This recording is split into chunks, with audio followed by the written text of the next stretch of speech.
네, 안녕하세요. 주신남입니다. 32번째 시간이고요. 총 20개의 기사니까 또 빠르게 한번 훑도록 하겠습니다. 먼저 산업 동향 기사인데요. 조 단위의 빅딜이 이루어진다라고 해서 하반기 M&A 시장인데 여러분들이 알고 있는 기업들이에요. 바로 LG, CNS, 그 다음에 코웨이가 매물로 나온답니다. 조 단위의 빅딜이죠. 대여섯 건이 있다. 하반기 M&A 시장 살펴보니까 LG가 CNS의 지분 37% 매각 작업한다. 왜냐하면 규제를 피하려고 하고요. 그 다음에 신사업 실탄을 마련하기 위함이다. 태림 포장 내달 본입찰 이상무 최대 2조의 웅진코웨이가 다시 매물로 내놨죠. 속도 또 두산 공작기계도 연내 매각 전망이라고 하는 그런 상반기에 이어서 하반기에도 1조 원 이상의 빅딜이 이어질 전망이다라고 하네요. 그래서 LG그룹에 있어서의 CNS 그 다음에 여러분들이 조금 관심 가질 사항은 이 태림 포장과 태림 페이퍼 이쪽이 국내 1위 골판지 업체라고 얘기하네요. 그 다음에 웅진코웨이 뭐 이런 것들이 있습니다. 또 아시아나항공 있죠. 아시아나항공 있고 그래서 관련된 기업들이 M&A 시장에 나왔다. 어디가 가져갈지 좀 한번 지켜보시면 좋을 것 같습니다. 자, 두 번째는 가전산업 기사입니다. 가전산업 하면 우리가 흔히 그냥 뭐 LG나 삼성 이런 대형 가전들만 좀 생각하고 있는데 그 밑에 이제 가전 회사들도 많이 있잖아요. 그 외에 그 중에 하나가 이제 위니아데오인데 위니아데오가 어떻게 살아남을 것이냐 바로 실용가전을 통해서 부활할 것이다 라는 내용을 얘기하네요. 안중구 위니아데우 대표 작년 인수한 대우전자 사명을 위니아데우로 바꿔서 새 출발을 했고 탄탄한 해외 영업에 강점을 살려서 멕시코 거점의 북미 시장을 공략한다. 그렇다면 이쪽은 해외 영업을 좀 보겠네요. 그렇다면 왜 탄탄하냐? 유통망이 있겠죠. 네트워크가 있겠죠. 인프라가 있겠죠. 그런 관점으로 봐야 되겠죠. 이번은 삼성전자의 해외 영업 출신으로서 위니아 딤체, 시너지 박차, 창립 20년의 대유 위니아 그룹, 2025년에 50대 그룹 진입을 노린다. 간단하게 요것만 좀 볼까요? 그룹명이 바뀌면서 대유 위니아로 바뀌면서 각 가전 계열사 이름도 바뀌었다네요. 대유 위니아는 위니아 딤체, 대우전자는 위니아 대우로 위니아를 다 갖다 붙였네요. 계열사 이름의 위니아를 반영해서 가전회사의 정체성과 강점을 강조했다. 특히 지난해 대유 위니아 그룹에 합류한 위니아 대우는 탄탄한 국외 영업망을 바탕으로 세계 시장 진출을 위한 발판을 마련하고 있다는 평가라고 합니다. 대유 위니아 그룹은 사명 변경 후에 두 핵심 가전 계열사인 위니아 대우랑 위니아 딤체 시너지 효과를 끌어올리기 위해서 전사적으로 체질 개선 작업에 매진하고 있다. 무슨 말이냐? 양사 핵심 기술, 유통망 등을 공유해서 그러니까 기술이 있고 유통망이 있잖아. 이런 것들을 최대한 공유해서 비용을 절감하면서 매출을 증대시킨다라고 하는 전략입니다. 위니아 대우 그룹 위니아 위니아 대유 위니아 그룹 되게 헷갈리네. 대유 위니아에서 위니아 딤체와 위니아 대유가 나오는 거죠. 어렵습니다. 아무튼 실용가전으로서 승부를 보겠다는 말임입니다. 다음 롯데그룹입니다. 참 여기저기서 지금 두드려 맞고 있죠. 근데 그 일본 무역보복 그 이슈가 터지기 전에 또 회장님이 롯데는 좋은 기업입니다 라는 공감을 얻어야 된다고 했는데 참 모르겠습니다. 여기저기서 많이 두드려 맞고 있네요. 매출 등의 정량적 목표보다 사회와의 공감이 더 중요하다. 이거에서 많이 들었는데 SK그룹을 되게 많이 따라한 것 같네요. 한일 관련된 언급은 없었다. 그래서 롯데는 뭐 식품, 롯데 칠성음료, 유통, 롯데홈쇼핑, 화학의 케미칼, 호텔 서비스 롯데 면세점 등이 각각 고급 제품 개발, 식품 쪽은 유통은 이커머스 미래 선도, 그 다음에 화학은 글로벌 시장 확대, 호텔 서비스 해외 시장 확대 등 관련된 내용들을 좀 뽑아냈는데 매출 극대화 등의 정량적 목표 설정이 이제는 그룹의 안정성에 위협돼가고 있고 사회적 책임을 다하고 더 큰 가치를 창출해야 된다. 그래서 사회와 공감해야 된다라고 하는데 현실은 좀 그렇지 않죠. 아무튼 롯데 어떤 좀 홍보팀에서 일을 좀 열심히 좀 해야 될 것 같습니다. 다음에 거시경제 갈게요. 수출 하반기에도 마이너스 안 좋을 것이다. 이달 20일까지 13.6%가 준다. 반도체 수출 30% 와르르. 대중 수출도 마이너스 19%다라는 내용입니다. 당초에 상저하고 상반기에는 낮고 하반기에는 높을 것이다 라고 예측됐던 수출이 하반기 시작인 7월부터 맥을 못 추고 있다. 왜? 미중 무역전쟁, 또 한일 간 무역 갈등, 미국과 중국은 무역 전쟁을 일으키고 있고 한국과 일본은 무역 갈등을 일으키고 있네요. 등의 대외 변수가 수출 감소에 영향을 끼치고 있다라는 내용입니다. 다만 조금 다른 시각이 이제 일본의 수출 규제로 최근 반도체 값이 급등하고 있기 때문에 월말부터 가격이 올라가기 때문에 수출이 회복될 것이다라는 그런 전망도 있다라고 하네요. 한번 좀 지켜봐야 될 것 같습니다. 다음에 실적 분석, 현대차랑 기아차 좋습니까? 아니면 안 좋습니까? 둘 다 좋아졌죠. 그 이유, 원화 약세로 현대차 7분기 만에 영업이익 1조대 회복, 2분기에 1조 2377억 원, 이게 영업이익인 거죠. 삼성이 6조니까 그게 이제 가장 높은 수치거든요. 그거랑 좀 여러분들이 비교해서 보시면 되겠네요. 전년 동기보다 30% 늘었다. 글로벌 판매 7% 감소했지만 SUV 인기, 고부가 가치의 차량을 팔았다는 거죠. 또 환율 효과도 있었기 때문에 실적이 예상치를 웃돌았다. 실적이 V자 반등 성공하려면 해외에서 중국과 인도 시장 회복이 관건이다라는 내용입니다. 현대차가 달러 강세, 팰리세이드 비롯한 SUV 신차 효과에 힘입어 지난 분기 1조 원대 영업이익을 회복했다. 7분기 만이다. 하지만 중국 쪽에 있어서의 합작법인이 적자 전환한 등 인도 신흥시장 등 여전히 부진해서 본격적인 실적 상승 궤도에는 오르지 못했다는 내용. 기아차 볼까요? 기아차도 원화값 약세 덕바, 상반기 영업이익 71% 급증했다. 텔루라이드 미국 생산 늘리기로. 현차에 이어서 기아차도 지난 2분기 우호적 환율 환경 등에 힘입어 상반기 실적 개선에 성공을 했다라고 하네요. 완성차 판매량은 작년 동기 대비 역시 현대차처럼 감소했지만 SUV 신차 효과와 원화 약세가 두드러져 똑같은 내용이네요. 오케이. 인사이트 갑시다. 고객의 경험을 실시간 기억해라. 무슨 말입니까? 디지털 시대 기업의 생존법은 고객의 경험을 관리해야 됩니다. 경험 경제주의 주제, 경험 경제. SAP, 셉이죠. 이그제큐티브 서밋이 열렸다. 가격보다는 취향이라든지 가치에 지갑을 연다라는 측면. 넘쳐나는 고객 경험 데이터, 유의미한 분석과 예측 중요. 신제품 브랜드 전략의 적극 활용을. 요 하나만 여러분들이 내용을 좀 보시면 무슨 말씀인지 이해되실 거예요. 세계 전역에서 커피 전문점의 대명사로 떠오른 스타벅스는 원래 미국 시애틀에서 커피 원두를 파는 가게였는데 여기를 그 하워드 슐츠가 인수하면서 매장에서 직접 커피를 만들어 팔았다. 근데 단순히 커피만 파는 데 그치지 않고 문화를 만들고자 했다.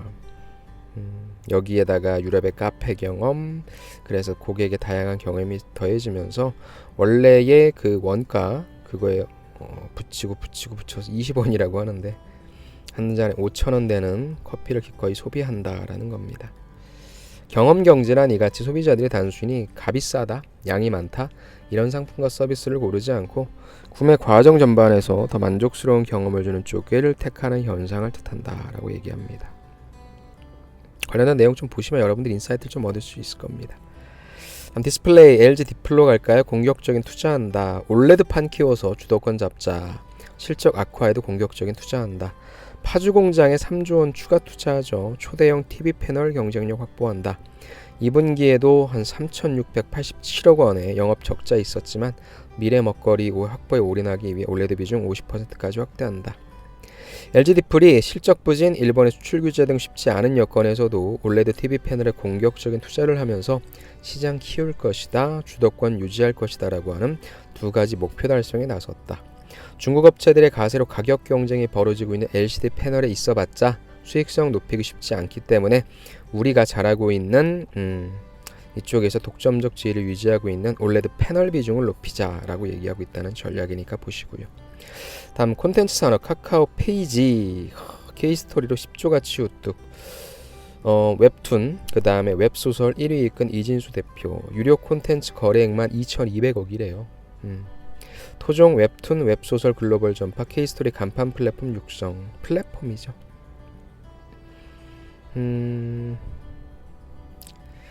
자, 카카오 페이지를 통해 한국 유료 콘텐츠 시장을 글로벌 경쟁력을 갖춘 산업으로 이끌었다.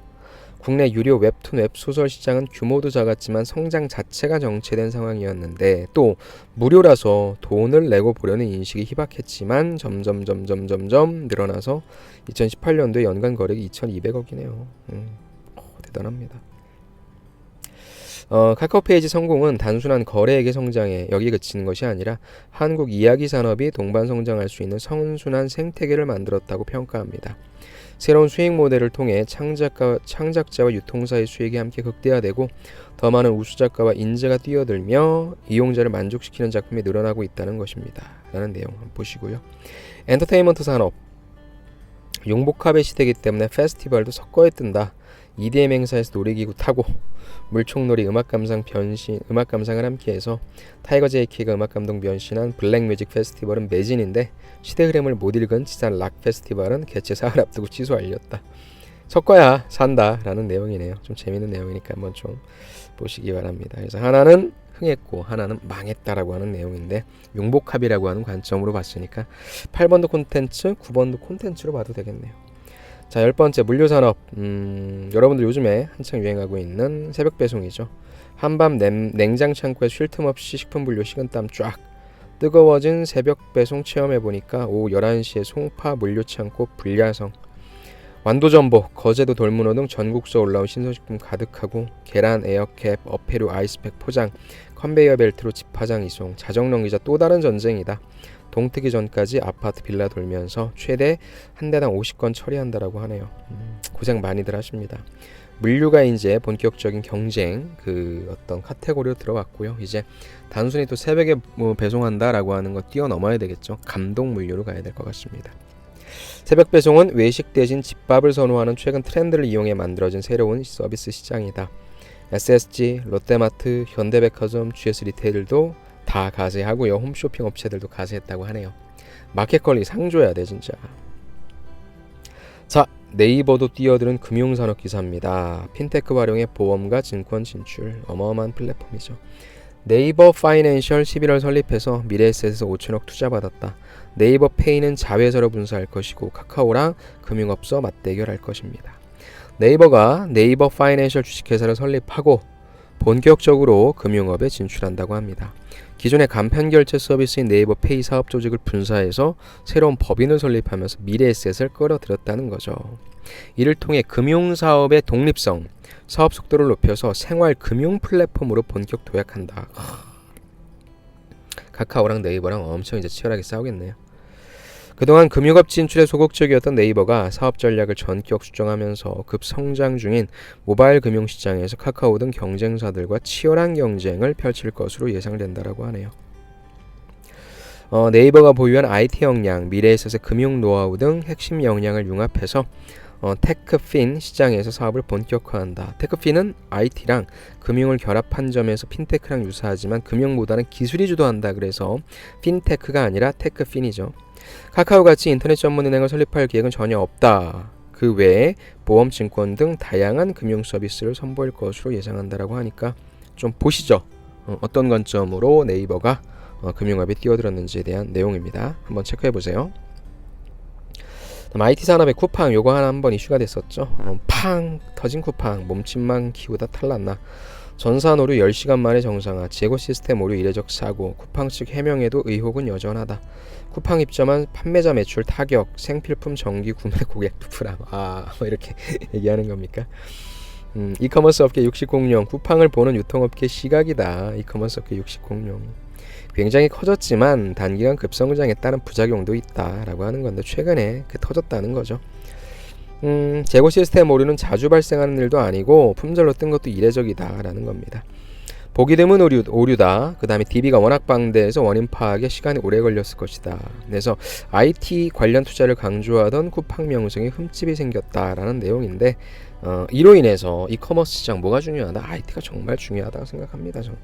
정말 갈 때도 많고요. 오케이. 뭐 몸집만 키우다 탈났나? 뭐 탈이 안 나는 곳이 어디 있겠습니까? 다 주의하고 조심해야 되겠죠.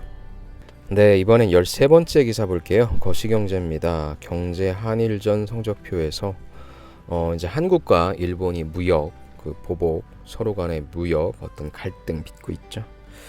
그렇게 해서 성적표를 좀 내봤는데 우울한 성적표네요. 한국 기업의 실적은 마이너스 23%인데 일본은 플러스 23%, 좀 맞춘 것 같은데. 자, 4대 경쟁업종 2년 영업이익을 비교했답니다.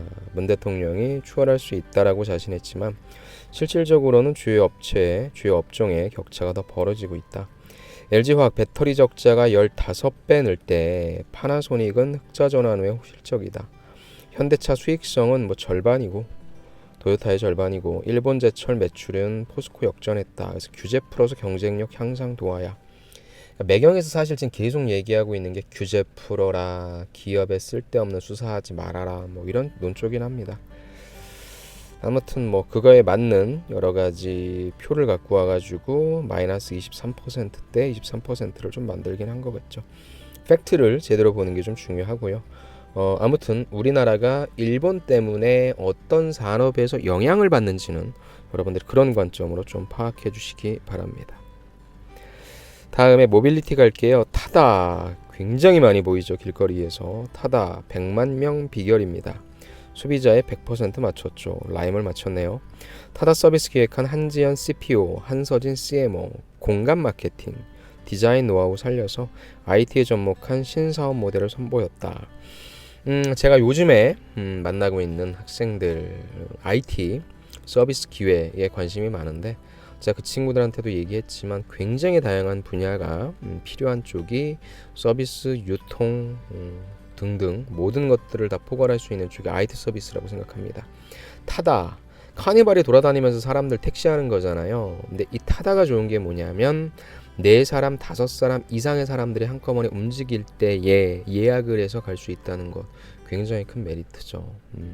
쾌적하다는 것, 조금 비싸지만 그래서 그런 것들이 어떻게 보면 사람들의 니즈인 것이고 그러한 니즈들을 모아서 서비스를 내놓는다는 자체가 전 훌륭한 것 같습니다. 이 세상에는 빅데이터들이 굉장히 많습니다. 그런 것들을 내가 어떻게 잘 소싱해서 사업으로 만들어내는지까지 가신다면 좋을 것 같아요.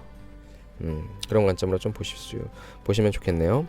자, 원하는 시간에 차를 잡을 수 있고 원래 당연한 거여야 되는데 그죠? 쾌적한 내부 환경 유지 기본 지킨다. 택시업계와 상생할 협업 모델 출시한다. 이제 타다가 이걸 렌터카 가지고 하는 거잖아요. 그렇게 할 수 없고 이제 택시를 가지고 해야 돼서 타다만 들어갈 수 있는 그런 구조라고 해서 또 욕을 먹고 있긴 한데 아무튼 저는 이런 것들이 뭐 혁신으로 가고자 하는 그런 움직임이라고 봅니다. 어떤 내용인지 한번 좀 그런 관점으로 파악해 주시기 바라고요. 다음 핀테크 산업 성장성과 수익성 무엇을 노릴 것인가 하나만 노려야 된다. 핀테크가 빅테크가 된다. 매트 딜 비자 전략 파트너십 벤처 부분 총괄 대표입니다. 신용카드의 제왕 비자갑은 핀테크의 미래 플라스틱 신용카드 굿바이 핀테크로 M세대 끌어안는다. 신흥 핀테크 기업일지라도 신기술로 고객 만족시킨다면 전통의 강자를 대체할 수 있다. 각종 상거래와 결제가 디지털을 통해 이루어지면서 핀테크 산업에서 지급과 결제 서비스를 둘러싼 경쟁도 치열해지고 있다고 하네요. 그래서 비자가 사실 전통적인 그런 거였죠. 여기 있죠. 금융운동장이 점점 편평해질 것이다. 경쟁이 쉬워진다는 것이죠. 누구나와 경쟁할 수 있는 완전 자유 경쟁 시장이 된다는 얘기죠. 독창적 기술 서비스만 있으면 신생기업도 대형은행과 맞짱 뜰 수 있다. 한국 샌드박스 적극 도입하고 K핀테크를 글로벌 브랜드로. 스타트업의 창업 성공률을 높이려면 초기 사업 모델 구축에 성패가 달려있다. 수익성, 성장성 모두 잡기 어렵다.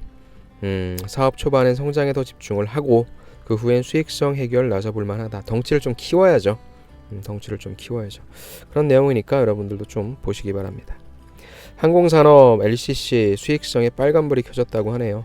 지방발 국제선 공급 과잉이다. 또 일본까지 그렇게 돼서 수익성이 더 악화 미상됐겠죠. 자, LCC들이 과잉 공급에 따른 수익성 악화를 이유로 지방발 노선을 잇따라 축소하고 있다. 이게 아까 방금 전 얘기했던 덩치를 키웠어요. 많이 이제 노선들을 만들었는데 이제 수익성을 따져야 된다는 거죠. 한일 관계 악화로 일본행 관광객이 특히나 급감하면서 지방공항 노선의 구조조정이 더욱 빨라질 것으로 전망된다는 내용입니다. LCC들이 지방발 노선의 구조조정에 나선 것은 늘어나는 공급만큼 수요가 따라가지 못하고 있기 때문이다 라는 내용입니다. 한번 보시고요. 다음 SK하이닉스 감산 결정 내렸죠. 왜? 이유입니다. 항상 우리에게 중요한 건 무역전쟁, 메모리 불황, 일본 규제, 불확실성이 겹쳐서 감산 극약 처방. 그리고 최근에 최태원 회장도 삼성의 이재용 부회장처럼 계열사 사장단 소집했죠. 하이닉스 감산 돌입 왜? 2분기 디램 낸드 가격 전분기 대비 24.25%씩 급락했다. 이번에 영업이익이 6천억이었잖아요. 표에서 보시겠지만 작년도 2분기가 6조였죠. 6조. 6천억이죠. 작년도 2분기가 1조와 조금 넘었었는데, 그죠? 디램이어서 수요 둔한 낸드도 감산폭 확대, 일본 규제 길어지면 생산 차질입니다. 자, 금융산업 요거 좀 여러분들 보세요. 네이버랑 카카오가 이제 IT 공룡이죠. 근데 금융 플랫폼 전쟁입니다. 그래서 이거를 핀테크가 아니라 테크핀이라고 하죠. 네이버는 검색과 쇼핑의 강점을 활용해서 대출, 보험, 투자로 영역 확대한다고 하고요. 카카오는 카톡과 카카오뱅크 기반으로 자산 관리와 투자 서비스를 강화한다고 합니다. 야, 이제 금융이 이전처럼 우리가 전통적으로 알고 있는 뭐 그런 데가 아니라 이 두 가지 플랫폼 회사들이 이제 먹어버리는 시장이 될 거라고 저는 좀 말씀드릴 수 있을 것 같아요. 잠깐만 이 그림을 보시면 네이버페이, 네이버 파이낸셜 법인 설립 3천만 명이죠. 국내 최대 검색 포털이기 때문에 온라인 커머스 플랫폼 네이버 쇼핑 연계 급성장했고 식당 예약, 현장 결제 등 온오프라인 연계 서비스 도입 예정, 통합 자산 관리 등 금융 플랫폼 서비스 도입 예정. 카카오페이 2,800만 명 이상 뭐 따라잡겠죠. 교통, 선물, 쇼핑 등 서비스 연계, 카카오 프렌즈 인기 캐릭터 활용 마케팅, 국내 최대 모바일 메신저 카카오톡 기반 서비스, 온오프라인 QR 결제, 공과금 결제, 간편 투자 보험 등 서비스 확대 중. 요 기사는 특히 은행 지원하시는 분들 많을 겁니다. 요 기사 꼭 보시기 바랍니다. 실적 분석, LG생건 황금 포트폴리오. 사업의 포트폴리오가 얼마나 중요하다는 건지 느낄 수 있는 기사죠. 2분기 매출이 1조 8천억 원, 영업이익이 3천억 원이네요. 하이닉스가 6천억 원이었고 LG전자가 6천억 원인데 절반 정도 벌었네요. 왜? 화장품도 팔고 생활용품도 팔고 음료도 팔면서 삼각편대 고른 성장이 이끌며 2분기 실적도 사상 최대, 숨 5위도 고공성장 눈길. 이래서 기업이 중요한 건 포트폴리오입니다. LG생건의 황금 포트폴리오가 어려운 경영 환경에서 고고한 빛을 발했다. 중국 화장품 업체들이 중국 사드 사태 이후 고전하는 가운데 화장품, 생활용품, 음료 사업으로 삼각편대를 운영하고 있는 LG생건 올해 사상 최대 2분기 매출을 냈다는 겁니다. 3천억 원. 그래서 화장품 잘 팔았고 생활용품도 잘 팔았고 그 다음에 음료도 괜찮았다는데요. 모빌리티 산업입니다. 현대차 이모빌리티 혁신 시동 마카롱 택시 타고 현대차 국내 플랫폼 서비스 업체와 협력 가속도, 코나 니로 친환경 전기차로 맞춤형 차량 호출 서비스, 향후 AI 자율주행도 협업, 택시기사 활용한 상생 모델 타다 같은 논란 위험이 없다. 자, 무슨 말이냐. 현대기아차의 전략적인 투자를 계기로 새로운 모빌리티 서비스 제공을 위한 현대차랑 마카롱 택시 간 협력 강화에 속도가 붙고 있다. 이달 초 현대차와 기아차는 마카롱 택시를 운영하는 KST 모빌리티에 총 50억 원 투자했다. 마카롱은 타다와는 달리 택시면허를 기반으로 호출형 이동 서비스를 제공하는 혁신형 택시 스타트업 브랜드다. 전 세계적으로 전기차를 택시로 활용하는 사례가 늘어나고 있어서 현대기아차와 마카롱의 협업은 차량 판매 구매를 뛰어넘어 다양한 분야로 확대될 것이다. 실제로 양사의 전략적 제휴는 국내는 물론 큰 관심을 받고 있는데 왜냐하면 그랩, 올라, 미고 등 주로 해외 모빌리티 업체에 집중적으로 투자해 왔는데 이제 현대차 그룹이 우리나라에도 투자를 하려고 한다는 겁니다. 이거는 이제 전기 택시 뛰어넘어서 지금의 마카롱과 같이 이거 뛰어넘고 자율주행 택시 분야로도 확대될 전망이다라고 얘기하네요. 그래서 모빌리티 쪽에 서비스 업체로서 공유, 협력 지원하려고 하는 현대자동차의 내용이었습니다. 오케이, 이렇게 취신남 또 살펴봤고요. 예, 저도 알고 있습니다. 죄송합니다. 또 한 주간의 기사가 남았죠. 빨리빨리 해야 되는데 제가 이 기사도 지금 차에서 짬내가지고 이틀 동안 찍어서 만들어서 편집하고 있는데 여러분 조만간 얼굴을 보면서 제가 다시 하반기를 준비하는 여기 아까 나온 것처럼 저도 이제 성장해야죠. 성장해야 되고, 또 여기 나온 것처럼 저도 이제 사업 포트폴리오가 다양하기 때문에 유튜브에 더욱더 신경 쓰고 여러분들과 호흡하면서 방송하도록 하겠습니다. 아무튼 여러분들 이렇게 제가 좀 다양한 것들을 만들어 드리지 못하고 있는데, 그럼에도 불구하고 계속적으로 찾아와 주셔서 감사드리고, 한 분 한 분 구독해 주셔서 감사드리고요. 여러분들이 저에 대해서 이렇게 찾아주시고 기억해 주시는 만큼 그에 합당하게 보답하도록 하겠습니다.